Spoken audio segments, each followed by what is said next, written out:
How to block someone on Reddit. You can easily block them using the mobile app. First, open the Reddit app on your iPhone or Android device.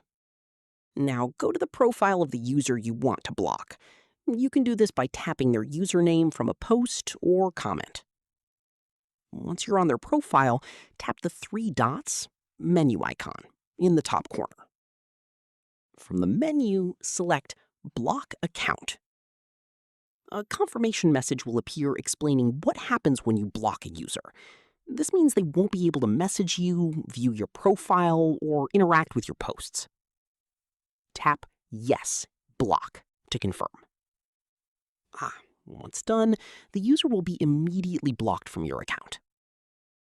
If you ever want to review or unblock someone, go to your Reddit profile. Tap on the three lines, open Settings, then tap on Account Settings.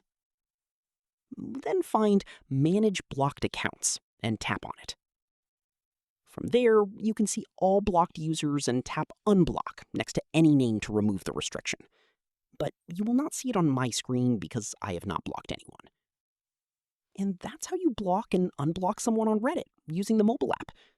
If this tutorial helped you, don't forget to like and subscribe for more Reddit and social media tips.